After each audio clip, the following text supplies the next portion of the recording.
Ladies and gentlemen, welcome back to Mouthing Off with Mike, the only wrestling podcast that can consistently request uppies. Ladies and gentlemen, that's a deep cut for you. If you know, you know. If you don't, then you might have to follow me on social media to understand that reference. Speaking of social media and the YouTube channel, I want to thank all 104 of you for subscribing to my YouTube channel. Thank you so much. Make sure if you're listening on the audio side only, check out my YouTube. The visuals, you get to see this, hairy chest, this hairy face. Sometimes you get the python, little underarm hair. The reason I'm wearing a tank top for this episode, ladies and gentlemen, is your boy has some merch. So if you're not familiar, I got merch. This is one of the lovely items for the summer. I live in Arizona. It gets hot out here. I gotta pop the sleeves off, and you gotta see those pasty white biceps.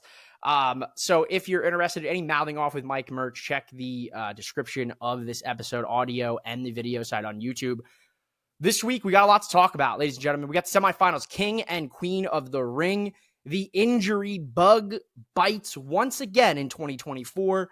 And we got to talk about everything happening in pro wrestling this week. So sit back, relax, and I'm going to be your guide on this journey through this past week in professional wrestling. Mouthing Off with Mike, Mouthing Off with Mike, Mouthing Off with Mike. Folks, you know me by now. You know the show, Mouthing Off with Mike. You know that I like to start every episode with the first wrestling show of our week. That is Monday Night Raw, the flagship show from WWE. Now, this week, we've got some semifinals for the King and Queen of the Ring tournaments. But we kick off the show with a promo battle between Drew McIntyre and the World Heavyweight Champion, Damian Priest. Now, look, Damian Priest spit some hot fire. He even called back Drew, telling him, don't cash in, cash in on me. And Damian's like, look, I listened to you, buddy.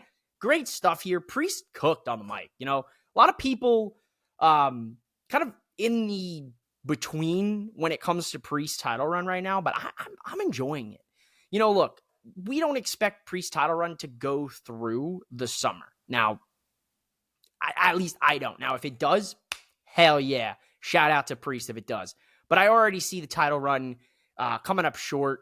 Probably, what do we got? June, Clash at the Castle. More than likely, Drew takes the belt from Priest in Scotland. But overall, I like the presentation. I like that we're kind of branching away from the Judgment Day. I talked about it last week with Leo. The cracks are forming similarly to how the Bloodline fell. Little bits and pieces here and there. You got Dirty Dom liking Liv Morgan's Instagram pictures. She's got his bandana in her pocket. There's a lot of things cooking there. Now, transitioning into Queen of the Ring, first match on Raw. Io Sky taking on Shayna Baszler. Good match here. I have no complaints. I could have went another 5 more minutes with these two in the ring. Shayna's been mixing it up in NXT on Tuesdays. I'll touch base on that in a few.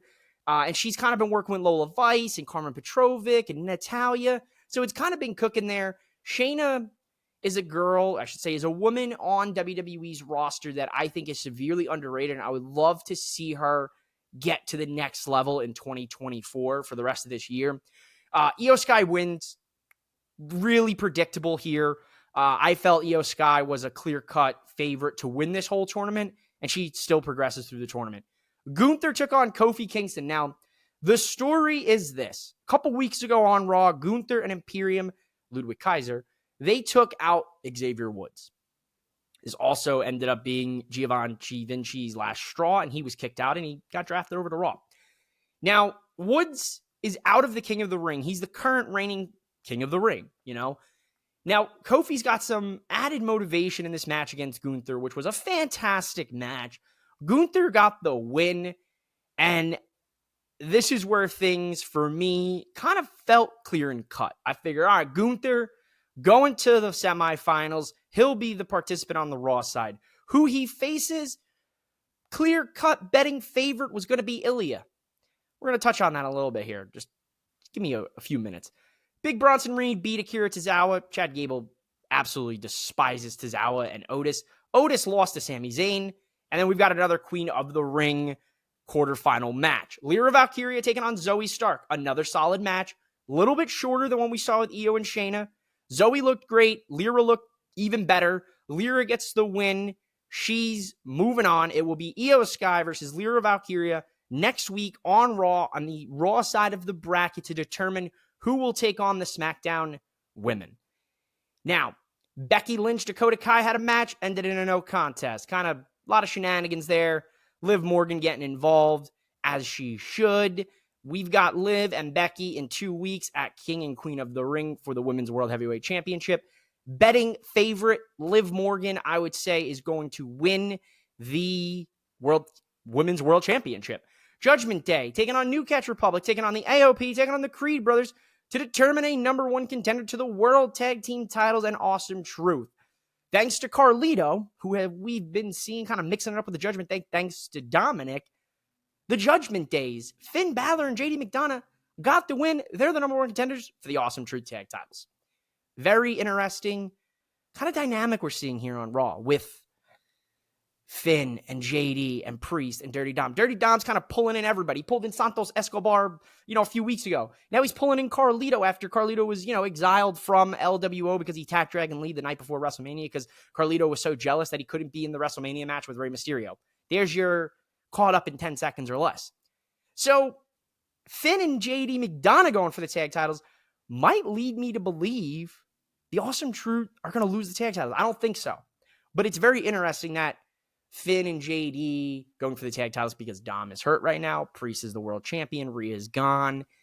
It makes things even more interesting because does Finn, like Leo said last week, does Finn somehow get himself to that World Heavyweight Championship? And is it Money in the Bank that propels him there? If you haven't caught the episode last week with Kicking It with Leo, check it out. Make sure you check him out here on YouTube as well. He's a great kid. I guess I can call him a kid because he's a few years younger than me, but he's a great dude. Really wise beyond his years. Really a motivated dude in content creation. So go check out his stuff and check out that episode from last week where he kind of cooks with Finn Balor in the Judgment Day. Monday Night Raw concludes with a massive main event. Main event, Jey Uso, yeet, taking on the Mad Dragon, Ilya Dragunov, in a King of the Ring quarterfinal match. Now, I said it last week. I said it the week before. I said it when this was announced, that the semifinals on the Raw side is going to be Ilya and Gunther. That's it. Clear cut, to the point. We teased it a few times in some interactions backstage with the two of them. That didn't happen. Jey Uso beats Ilya Dragunov in a fantastic match, I might add. This thing was crazy. The best way I could describe it was a action fight, but a real-life anime fight at points in this match. Like, Ilya going crazy, Jey hitting the super kick, Jey doing his go-to moves.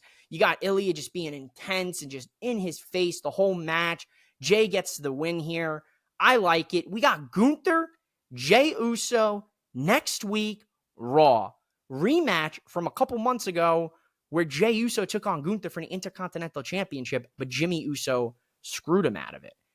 Keep an eye on that, ladies and gentlemen. Does Jey Uso beat Gunther and punch his ticket to the King of the Ring finals? I guess we'll have to find out next week on Monday Night Raw. But I like what we saw. But the final thing I want to talk about is the allegory in the cave, ladies and gentlemen. Over the last month, we have been seeing some creepy QR codes and some creepy videos pop up. And Thursday, there was no exception. We had an hour stream on WWE's Twitch stream of potentially Uncle Howdy, potentially whatever's cooking with this new Wyatt Six family. So I'll leave you with that. You hear me say it on every episode of Mouthing Off with Mike, from its inception till now. Ladies and gentlemen, if you are sleeping on NXT, I implore you, please wake up. And I'm going to start this segment like I started last week's with Leo, because someone is waking up. And it sounds like Wendy Chu. Her alarm has went off, and she is, in fact, coming back to NXT, which I love Wendy Chu. I think her gimmick is so clever, so unique, and welcome back, if it is true. Now, we go from one tournament, the King and Queen of the Ring, to another tournament for the new North American Women's Championship. We've got a lot of matches taking place over the next couple weeks. The ladder match will conclude at NXT Battleground in June in Vegas at the UFC Apex Arena. I heard this arena is super small. I live a hop, skip, and a jump away from Vegas. I'd love to be there in attendance for it, but I just don't know if I can swing it. Same thing with Double or Nothing, because Double or Nothing's right here on the cusp here, and I really want to go, but it's just tough, man. It's just one of those things. Still paying the sins of WrestleMania off, but Sol Ruca taking on Izzy Dame to qualify for that NXT Women's North American title ladder match. Sol Ruca beat Izzy Dame with her move, the Soul Catcher, which is fucking awesome. Like, she finds a new way to hit this move every match. She hits it. Izzy Dame 1, 2, 3 Sol Rucas in the ladder match.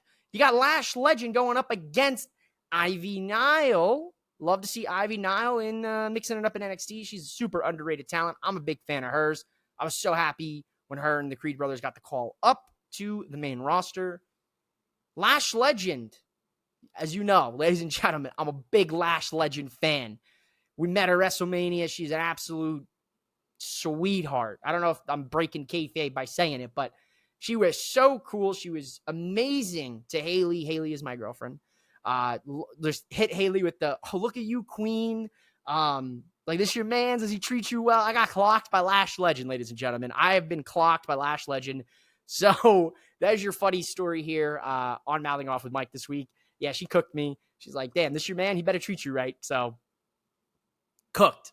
Lash Legend is her. She beat Ivy Nile. She's in that ladder match in a couple weeks for that North American Women's Championship. Javon Evans, the young OG, he's so bouncy. Yes, he is. Beat Oro Mensah after the match. Trick Willie came out to the aid to kind of stop the Metaphor attack. Now, we started NXT with Noam Dar being attacked. We ended NXT with a massive attack. I'm going to get there. Let me build you up here nice and easy. Lola Vice defeat Carly Bright. Carly Bright, new woman in the NXT women's division. Seen her a few times on Level Up. She's got talent. She's super athletic. Very interested to see kind of what comes out of that. And in your main event of NXT, the Don Tony D'Angelo's taking on Charlie Dempsey for the NXT Heritage Cup. Now, it gets a little bit thicker when I start talking about the Don. The East Coast comes out. The Italian in me. The blood starts pumping. Ladies and gentlemen, it's not Mana, it's Marinara that's coursing through these veins. Tony D'Angelo is the new NXT Heritage Cup champion for the family, ladies and gentlemen. That Heritage Cup is now the NXT Italian Heritage Cup, if you know what I'm talking about. The Don and the family was able to dispose of Damon Kemp and Miles Osborne the previous week so that the no quarter catch club rules were not in effect, meaning any member of the team could defend the title. It had to be Charlie Dempsey this week. His backup came in a little too late. Day late and a dollar short, as they say. The Don, the Heritage Cup champion. And let me tell you something.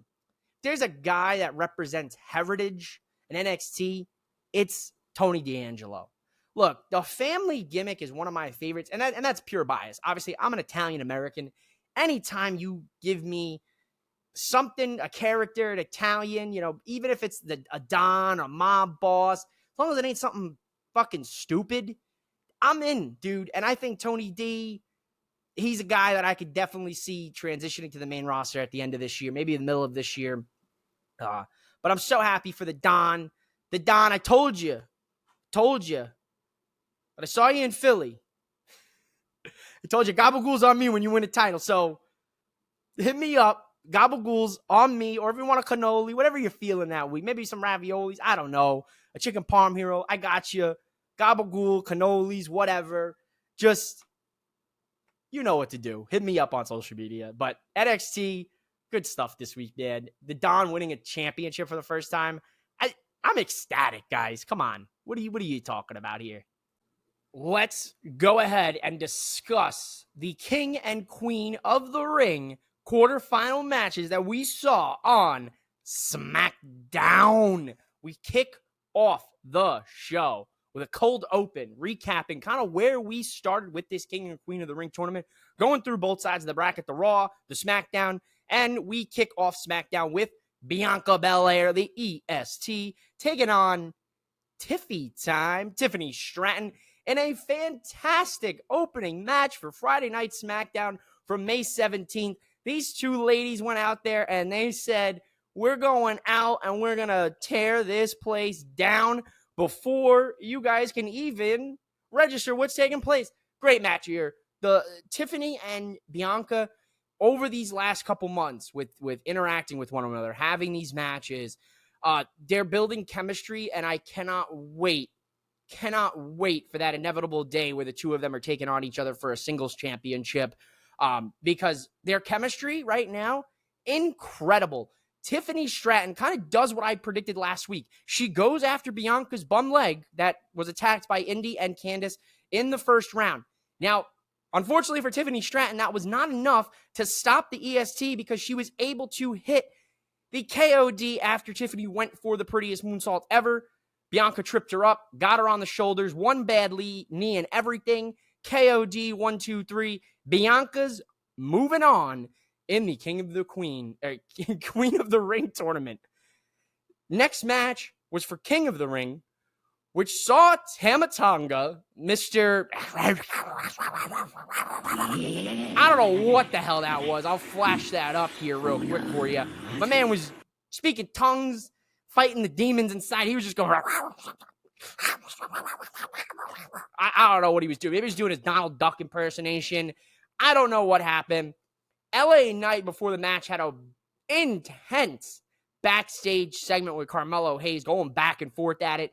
And then, later on, Logan Paul and him had a confrontation. And I kind of looked at that U.S. title, was like, that look good right here on my shoulder. Yeah. But thanks to the Bloodline and the new tribal chief, Solo Sikoa, or I should say The Weeknd, because he looked like The Weeknd from that one music video. He had a red jacket on. He cut his hair. So I was looking real slick recently, I got to say. Mans is a handsome fella. So shout out to that dude. But thanks to the Bloodline and the distractions caused, Tama Tonga is advancing in the King of the Ring tournament, and he'll take on the winner of Randy and Carmelo Hayes in the main event. We had a contract signing for the match between the American Nightmare and the Maverick. Well, Logan Paul's a coward, ladies and gentlemen, because it was going to be for all the gold. Title for title. U.S. title. For the WWE Undisputed Championship. But Logan Paul had his own lawyer come in and write up a new contract. And Nick Aldis has had enough. And Nick Aldis is one bad day away from snapping and getting into the ring. And I can't wait until Aldis gets in that ring. I think his first feud would be with potentially Logan Paul. I'm going to keep an eye on it for the future. Kind of keep that towards the middle of summer, end of summer, I think. Cody has had enough. He's like, look, dude, in 8 days, a Hall of Famer, a WWE Hall of Famer is going to knock out your brother, and in a week, a future WWE Hall of Famer is going to beat your ass. Cody finally snapping. He's getting a little edge with the character. A lot of people complaining, well, Cody's boring, and the championship is boring. It's been a fucking month. Let it breathe. Take a deep breath. Do your square breathing for me. Just inhale for 3, exhale for 4, inhale for 3, and just relax and settle down. Cody's showing a little edge. He's kind of getting a little testy out there. I love it. Love to see it. Cody, Logan Paul, more than likely, fantastic match coming next weekend in Saudi Arabia. Bianca Belair advanced, and her tag team partner, Jade Cargill, is going to take on Nia Jax in a quarterfinal for Queen of the Ring. Well, this was a kaiju battle, is how Corey Graves described it. You got Godzilla going up against King Kong, and it ends in a disqualification because Nia Jax got in Jade Cargill's daughter's face, screamed at her, and said, your mother sucks. And Jade snapped, grabbed a steel chair, and just beat Nia Jax down, disqualified from the match. Nia Jax wins. Nia versus Bianca next week, Friday Night SmackDown, Saudi Arabia. For the first time, I think, ever, WWE's doing SmackDown from Saudi Arabia. So we'll be on a little bit of a tape delay for the U.S. but that's going to be a damn good match. Bianca's got the bum knee. She's got a bum knee. Tiffany attacked it. Candice and Indy attacked it. More than likely, Nia Jax will beat Bianca next week and take on the winner of Io Sky and Lyra Valkyria on the Raw side. Now, your main event of SmackDown was Carmelo and Randy, but before we get there, we got to talk about DIY taking on Legado del Fantasma with A-Town Down Under on commentary. Well, thanks to DIY, they beat Legado del Fantasma, and it looks like they're angling towards a championship match against the tag team champions, A-Town Down Under, down the line. Now, whether that takes place the Friday before King and Queen of the Ring in Saudi Arabia, or that takes place on the pay-per-view itself, or the premium live event, I should say. Sorry. I'm intrigued. Johnny Gargano has history with both of those men. Austin Theory was a part of The Way, if you go back to NXT days. Grayson Waller and Johnny Gargano had a hell of a feud. During WrestleMania 39 last year, they actually had a match against one another at Stand and Deliver 39. Fantastic match. Johnny and Grayson Waller got some history as well. I like it. I think these two teams could have themselves a hell of a tag team match, whether it takes place on SmackDown, a premium live event, or maybe we're angling towards SummerSlam in Cleveland because Johnny Gargano is a Cleveland boy after all. Main event, Randy Orton taking on him, Carmelo Hayes. Great match here. Carmelo Hayes looks like a superstar. He's been on SmackDown for just about 2 weeks, 3 weeks now, and he already has 2 SmackDown main events under his book. I love it. Carmelo Hayes is a future star in WWE. A lot of people back during his NXT run, well, he's too short. He's too this. He's too small. Guess what I have to say to you? Shut up, because it doesn't matter. Rey Mysterio was the ultimate underdog, and people love Rey Mysterio. They love Bryan Danielson. They love Hook. So why do you got to nitpick Carmelo Hayes? I haven't seen a lot of it recently, but it's on the back of my mind, and I keep those receipts in the back of my mind for people who said, oh, well, he's too small to make it to the main roster. Absolutely not. He's incredibly athletic. He's incredibly entertaining. He's incredibly gifted, and he cuts a damn good promo. Carmelo Hayes, unfortunately, goes for a springboard. It looked like he was going for the springboard leg drop or the springboard reverse DDT that he does. Randy catches him, RKO out of nowhere, out of midair. 1, 2, 3, RKO versus Tama Tonga in the King and the Queen of the Ring semifinals, or King of the Ring. Going to be a damn good match. Tama Tonga, Randy Orton, they had a tag team match. You know, Kevin Owens and Solo at Backlash France. They lost RKO. And now Tama Tonga is going to take on Randy. Randy was spitting facts. He cut a promo. This dude was intense, spit flying everywhere. He told Tama Tonga he's going to introduce him to the 3 deadliest letters in professional wrestling, RKO. SmackDown, I will say it again. I'm a big NXT guy. I think my favorite show to watch weekly is NXT because it's pure chaos. But I got to tell you, between Raw and SmackDown, SmackDown is blowing Raw out of the water. Adam Pearce, I beg you, fight back, because Nick Aldis has his foot on the gas, and he's not stopping anytime soon. SmackDown, fantastic show, building up things. And we're a week away from King and Queen of the Ring in Saudi Arabia, and we're seeing a lot of potential hints.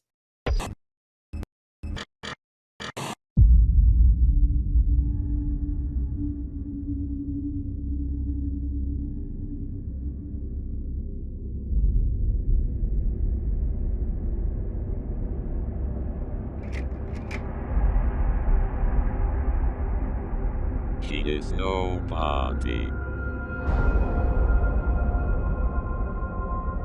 He is all of us.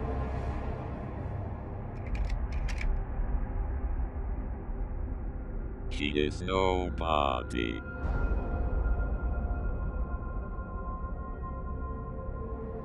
He is all of us. He is nobody.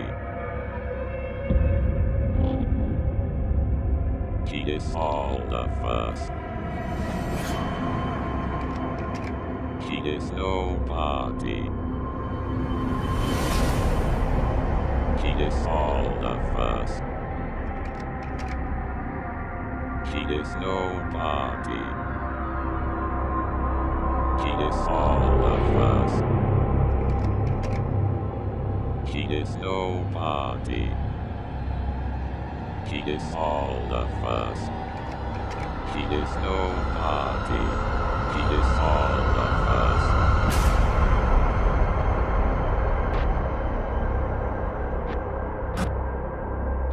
Do you want to meet him?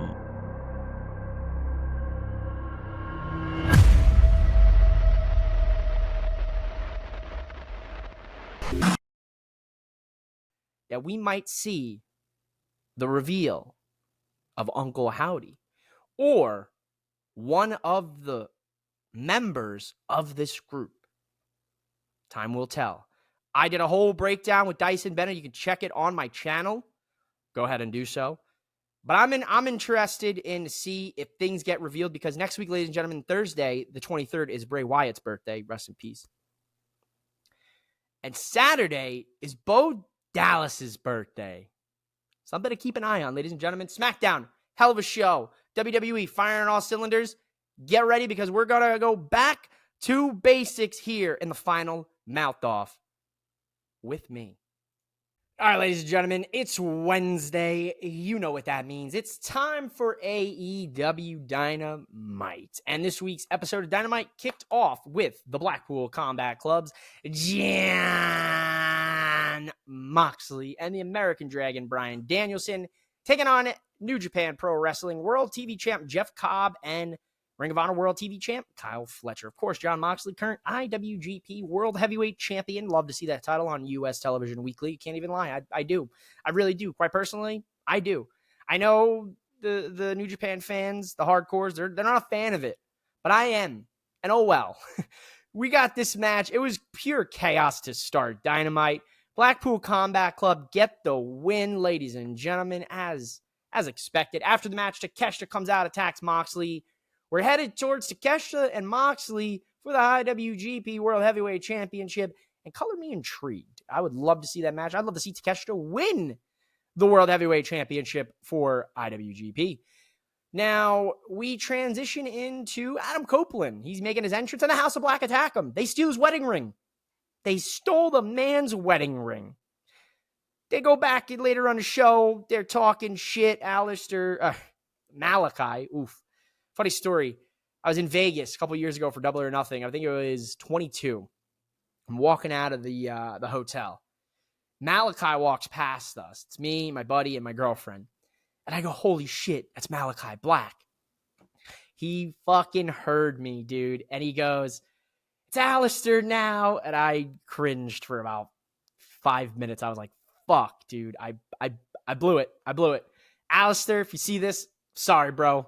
I didn't mean to hit you with the dead WWE name. I'm a big fan, so no hate. I love you, brother. Hopefully you get that TNT championship at Double or Nothing this year. I'd love to see it in a steel cage barbed wire match. That'll be an interesting one. Match is set. Malachi's accepted it. Cope has accepted it. Cope needs to get his wedding ring now, which I don't know if Beth Phoenix is too happy about this one. Matthew and Nicholas Jackson take on Christopher Daniels and Matt Sydal. They beat Daniels and Sydal. Did you think they were going to win? Because I knew they weren't. After the match, the EVPs fire Christopher Daniels, but they tell him, look, you're going to get paid for 30 days. And security escorts him out. What pieces of shit these guys are. And then, you know what? Guess what? It's working. It is working because I watch them and I'm like, God, you sons of bitches, you shitheads. Jack Perry poured his drink over Tony Schiavone's head as well. What a little shit, dude. They're cooking, man. Heel heat hasn't been hotter for a bunch of guys in quite some time. Hook taking on Sebastian Wolf gets the win after here comes Chris Jericho. The Learning Tree. Ladies and gentlemen, the Learning Tree Chris Jericho with the Redwood. Big Bill. The Redwood. You see what he's doing here, guys? The Learning Tree, the Redwood, Big Bill, right? Come on. It's all tree puns. God, do I want someone to chop that fucking learning tree down. Now, look. We did get the funniest moment from Dynamite of Hook bopping Jericho in the head with the mic. I posted it on my Instagram to the wop, wop, wop. Shit was cracking me up, man. Learning tree's got to get cut down. Now, look.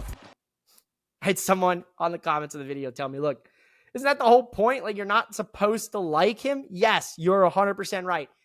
As a heel, he is doing his job perfectly. But I just don't care about it. That's the problem. That's the difference. There's a difference between heel heat, which is what the Bucks and Jack Perry are doing.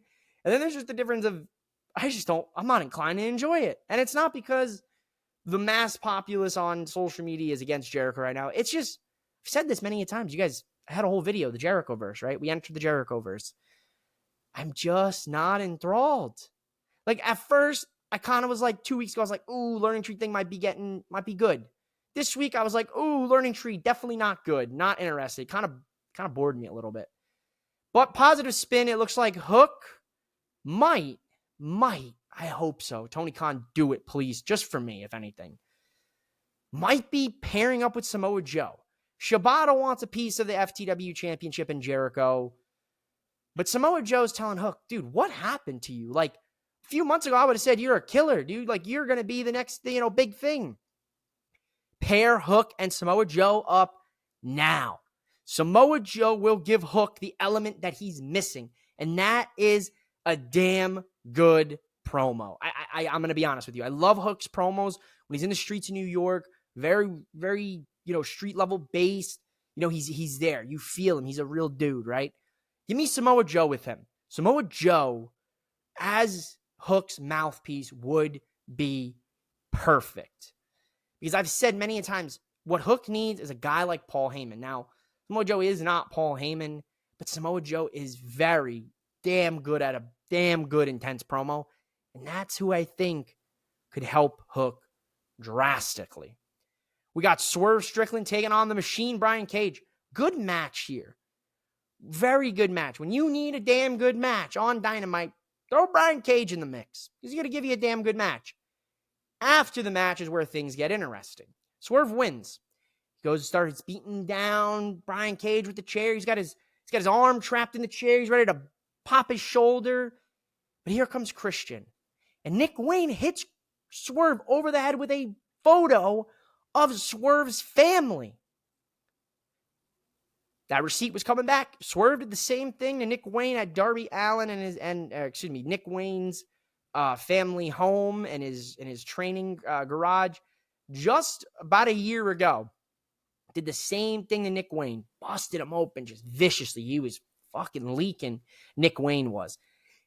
Swerve, same deal. Glass caught him around the eyebrow, leaking just viciously. And then Christian grabs that photo of what I would presume to be his wife, his girlfriend, and his daughter, and he just smears it all in Swerve's blood and leaves it there.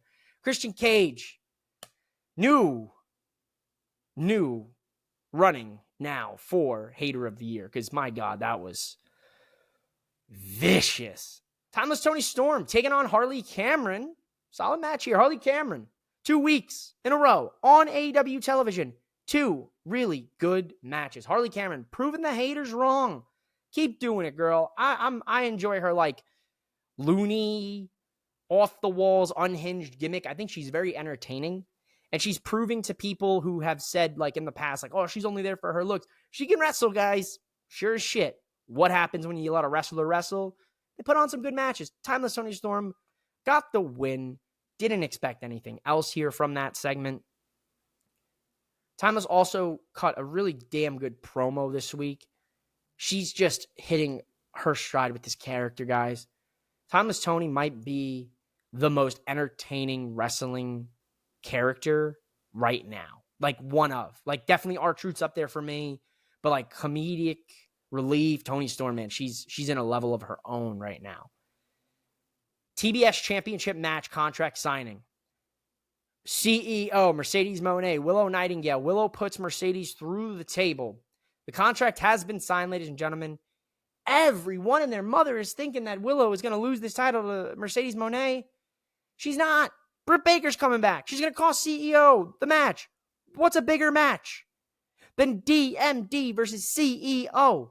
We love three-letter acronyms, baby. That just meshes great on a match poster. I'm cooking. Let me cook, Tony Khan. Let me cook.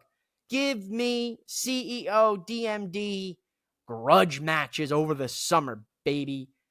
Now, the main event of Dynamite was the AEW Continental Championship match, which saw the Rainmaker Kazuchika Okada defend against FTR's Dax Harwood. Okada gets the win here. But that's not the main thing we got to talk about. Now, Eddie Kingston unfortunately injured himself in a match against Gabe Kidd last weekend, so he is medically not clear to compete. It looks like he's going to have some serious surgery on his leg. So speedy recovery, thoughts and prayers to Eddie Kingston, one of my favorite dudes. So we need a replacement for Team AEW. After the match, everybody's getting beat down. FTR's getting their asses handed to them. They're getting cooked. Danielson's getting cooked. You got everybody getting beat up. Lights go out. Darby Allin is back. Huh? I'll say it again. Darby Allin, the man who just got his foot broken a month ago, just got hit by a bus 2 weeks ago, who was supposed to climb Mount Everest this past month or last month. He's back in AEW for this match. Anarchy in the Arena. What? What is this guy fucking made of?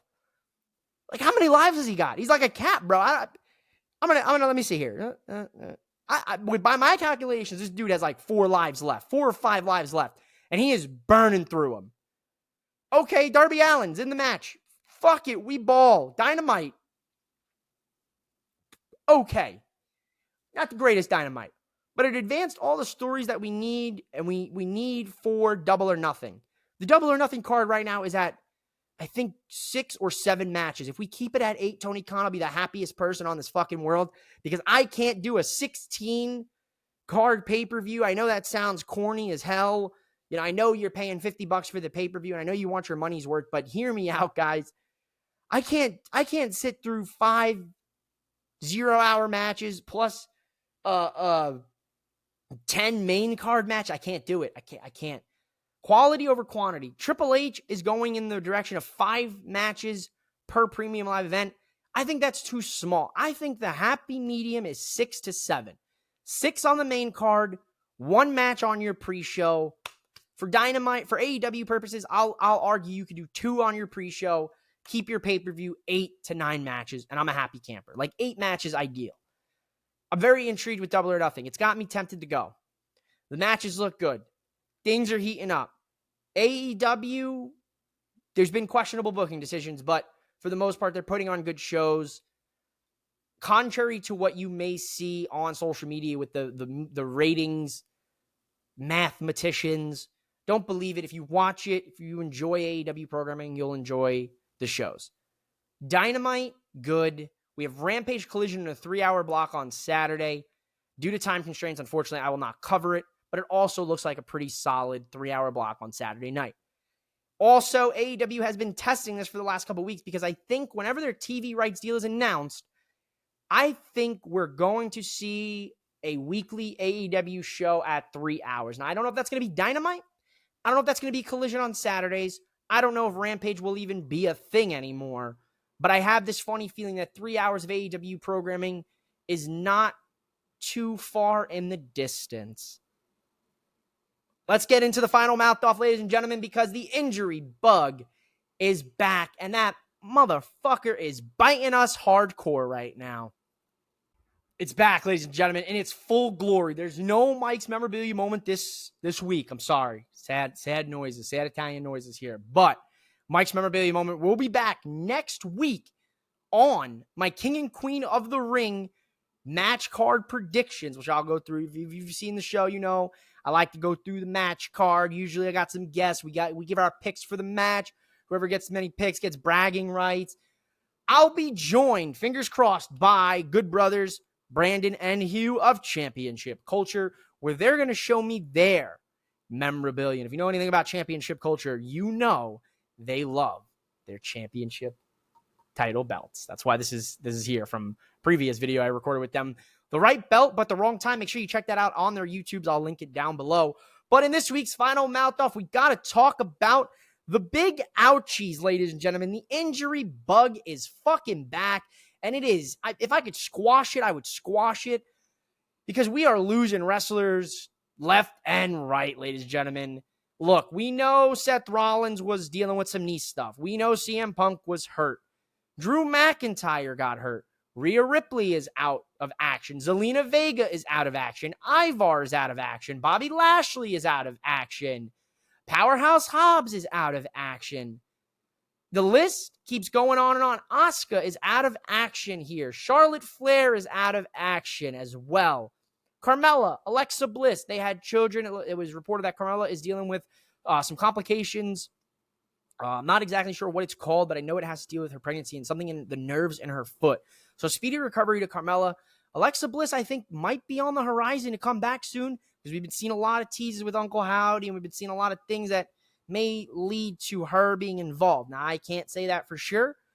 If all comes together, there's a strong possibility she's back in the mix. But we lost Zelina Vega from the Queen of the Ring tournament. We lost Asuka, Bobby Lashley. You know, obviously Drew getting hurt is a big blow. We knew Punk got hurt back in January, but that's still a big blow. Even with an injury, Punk and Drew are creating amazing television, I have to say.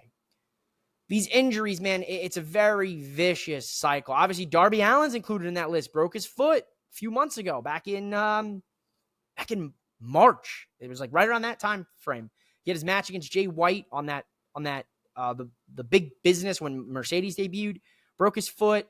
He was supposed to climb Everest. Then he got hit by a fucking bus. And now he's back. Whatever this dude's made of, I'm going to need it. Like the super soldier serum from Captain America. Let me get a little bit of that. If he's got 9 lives, give me a couple because I'll take a couple. I'll take some risks. I'll start taking some risks. I don't know how you get through this, but WWE has been doing it, and so has AEW. They have been getting through these injuries with little to no issue. AEW's had a couple snags. Obviously, we know MJF. Hangman, I don't know if he's hurt or whatever the case is. Kenny Omega's another name involved. It's tough, right? Mercedes, we know, is she's not going to wrestle until Double or Nothing because she was kind of on the mend with her ankle. A lot of injuries, guys. I named about 15 names right there. And WWE hasn't been a hitch in the plans whatsoever.